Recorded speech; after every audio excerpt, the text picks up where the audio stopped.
زما عزتمندو اعتکاف دې ته لګېږي چې د عبادت په نیت باندې د طاعت په نیت باندې مسجد کې ځان ته باندې دې ته لګېږي اعتکاف. اعتکاف اهمیت څه ده؟ اعتکاف فضیلت څه ده؟ او په دې کې اسرار او رموز څه دي؟ زما عزتمندو اعتکاف اهمیت اندازه تاسو دې نه ولګوئ. نبي علیہ السلام متعلق عائشہ رضی اللہ تعالی عنہا فرمایي نبی علیہ السلام په کله رمضان راغلو نو په اخرنی عشره کې نبی علیہ السلام اعتکاف کول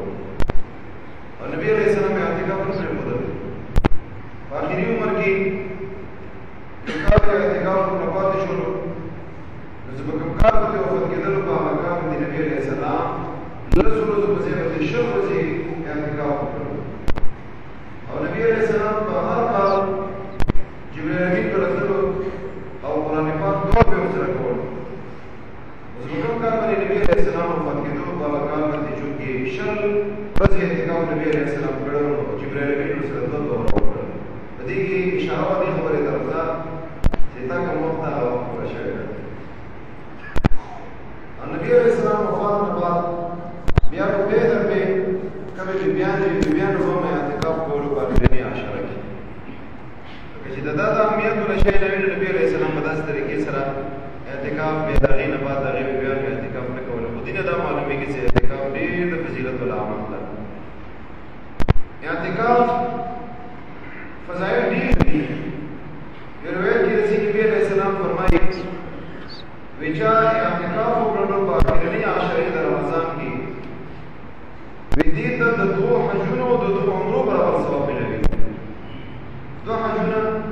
او دو عمرې د دې چې څومره اجر او څومره اجر الله تبارک وتعالی د رمضان په اخرنۍ عشرې کې اعتکاف کولو باندې انسان ته ورکوي. نو چا په بس کې دا خبره چې هغه یوه عمره وکړي، حج خو ډېره غټه خبره ده، به یوه عمره نه دوه عمرې، به یو حج نه دو حجونه الله تبارک وتعالی د دې ثواب هغه ته ورنصیب کوي. دو حجونه او دو عمرې. خوش قسمته خلک شته هغوی ته الله تبارک وتعالی توفیق هم ورنصیب کړی ده، ورنصیب کوي هم، ارادې هم شته. نو چا چې دغه اعتکاف وکړلو د دوو حجونو د دوو عمرو ثواب الله تبارک وتعالی ورته ورنصیب کوي. یو بل روایت کې راځي نبي علیه السلام فرمایي څه دی نشته الله رضا دپاره اعتکاف وکړو یوه ورځ الله تبارک وتعالی به جهنم نه درې خندقه لرې کړي. درې خندقه. یو خندق څومره ده؟ کما بین الخافقین، اسمان او ځمکې په مابین کې څومره بعد ده، دومره بعد په یو خندق کې ده. نو ته اندازه ولګوه چې درې خندقه ده به څومره لرې وي جهنم نه. او په ورځ د قیامت کې به هر سړی وایي چې خدای ما او د جهنم په مابین کې خو ډېر مسافت وی چې دا جهنم نه زه لرې وی، جهنم ته زه ورغلی نه وی. نو په یوې ورځې باندې الله تبارک وتعالی انسان درې خندقه جهنم نه لرې کوي. نو چې بیا لس ورځې اعتکاف وکړي نو څومره به الله تبارک وتعالی جتا جهنم نه لرې کوي.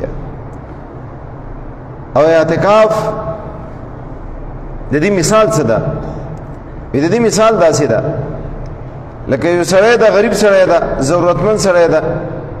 هغه ولګېږي یو مالداره ایو صاحب ثروت کور ته لاړ شي، کور کې ورته کښېني،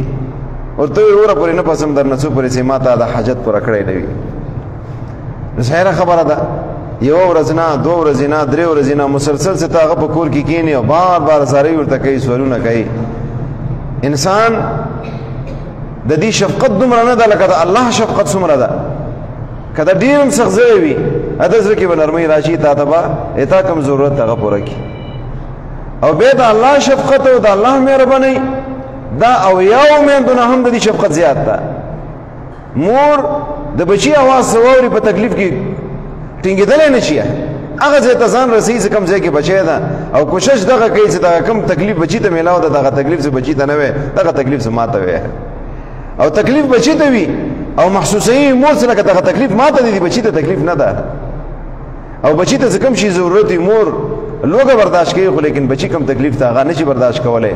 خپله څه نه خوري خو لیکن بچی ته ورکوي. عایشې رضی الله تعالی عنها متعلق راځي تعجب کې ناسته وه، نبي علیه السلام رانوتو، وی عایشه څنګه تعجب کې ناستې وي؟ یا رسول الله یو فقیره ښځه راغلې وه او دوه وړه بچي مو سره و. نو ما نه سوال وکړلو، ما سره په کور کې هېڅ هم نه و، یوه کې یوه کجوره ما سره، ما یوه کجوره ورته ورکړله. یا کجوري راواخستله ما د هغې د لوږې اثرات دغه په چهرې باندې ما محسوسول چې د ښځه ډېره وږې ده وی خولې سره هغه کومه کجوره دوه ټوکړې کړله یو بچي ته ورکړه بل بچي ته ورکړه او خپله یې هېڅ هم ونه خوړله دا د مور شفقت ده او بیا داسې طریقې سره د اولیاو میندو نه هم زیات شفقت هغه د الله ده چې کله ته د الله په در کې ته کښېنې او یوه ورځ نه دوه شپې نه درې نه مسلسل لږ شپې الله ته ته زارۍ کوي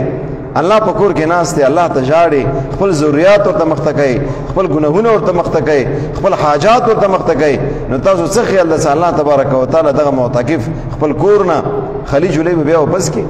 کلم نه امو دغه امید ده الله نه چې معتکف خلی جولی به معتکف ته رسي مسجد ته رسي او دې ځینې پټکو منګوله به الله تبارک وتعالی رخصتوي په دغه اعتکاف کې ډېر فواید دي یو فائدہ دا ده چې الله تبارک وتعالی سره دغه بنده تعلق هغه بحال شي لکه چې مخلوق سره څه پاتې کېږي نو تا تعلق بچو سره به وي بیبي سره به وي مور او پلار سره به وي یارانو دوستانو سره به وي مسجد کې ته کښېنې تا چا سره هم تعلق ټولې مخلوقاتو نه تعلق یې تا کټ شو صرف او صرف یو الله سره تا تعلق بحال شروع او دا ډېر لوی مقام ده ته کله سړی خپل تعلق هغه الله سره بحال کړي نور خلکو سره تعلق نه صرف او صرف الله سره تعلق کړي بل د خدای په کور کې چې ته کښېنې د خدای په کور کې کښېناستو خپل اثرات دي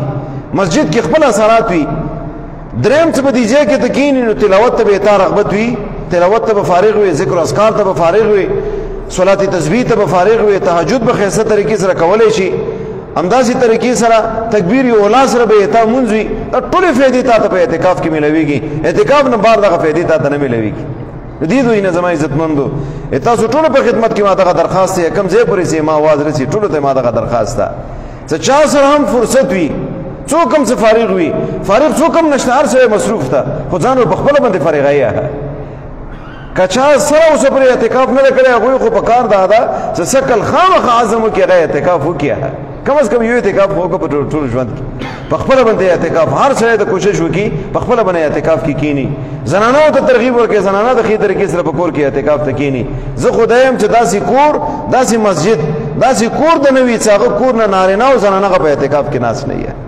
په کور کې مشرانو ته پکار ده نوجوانانو ته پکار ده زنانو ته پکار ده چې هغوی په اعتکاف کې کښېني د دوه حجونو د دوه عمرو ثواب دې طریقې سره تلاوت ذکر او اذکار همدغه نور کوم ثوابونه دا ټول ثوابونه به الله تبارک وتعالی تاسو در نصیب کړي سبا شلمه روژه ده او بل سبا یوویشتمه ده مسله دا ده چې د شلمې روژې ماښام نه مخکې مسجد ته به نارینه داخل شي او زنانه څه کومه کمره وي هغې کمرې ته به داخل شي چې کومې کمرې کې دې اعتکاف کوي نور د ده کوم مسایل دي مسایل به انشاءالله بیا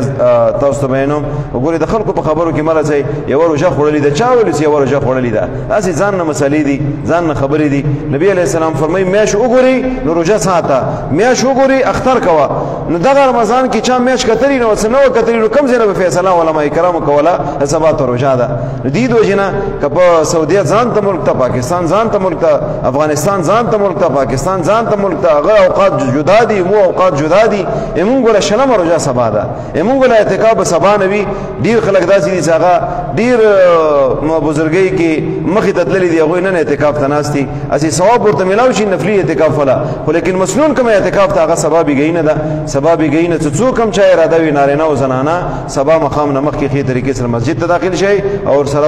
ښځې زنانه هغه معتکف ته نوځي انشاءالله د دې کوم مزید مسایل دي هغه به سبا ذکر کوو الله د مو تاسو ټولو ته په دې باندې عمل کولو توفیق نصیب کړي الله د څه څه مو ویلو ته قبول منظور کړي په دې باندې عمل کولو توفیق نصیب کړي الله چا د اعتکاف نیتونه کړي دي الله ارادې کړي دي تور ته عملی جمع پهنولو توفیق ور نصیب کړي الله دغه اعتکاف ورته آسان کړي الله صحیح طریقې سره اعتکاف کولو توفیق ور نصیب کړي هم نارینه او ته هم زنانه او ته الله باران متعلق دعا کو باران رحمت به قدر حاجت نازل کړي لوی خدای ډېرې زارۍ مونږ وکړلې مسلمانانو ډېرې زارۍ وکړلې الله مونږ پوهېږو په دې باندې چې مونږ جرمونه دي مونږ ګناهونو په وجې باندې دغه باران بند ده لوی خدای ته په خپلو مخلوق باندې رحم وکړي په خپلو بندګانو باندې رحم وکړي زر ته زره باران رحمت به قدر حاجت نازل کړي حاضر ټولې جامې باندې رحم وکړي په دې جامې کې چې څه قسمه حاجات وي غیبه نه پوره کړي څه پریشانۍ او خوشحالۍ او ذریعه ورته وګرځوي الله څومره دغه درس اورېدونکي خلک دي ټولو په حال باندې رحم وکړي مسافرو په حال باندې رحم وکړي الله مو ټولو نه راضي شي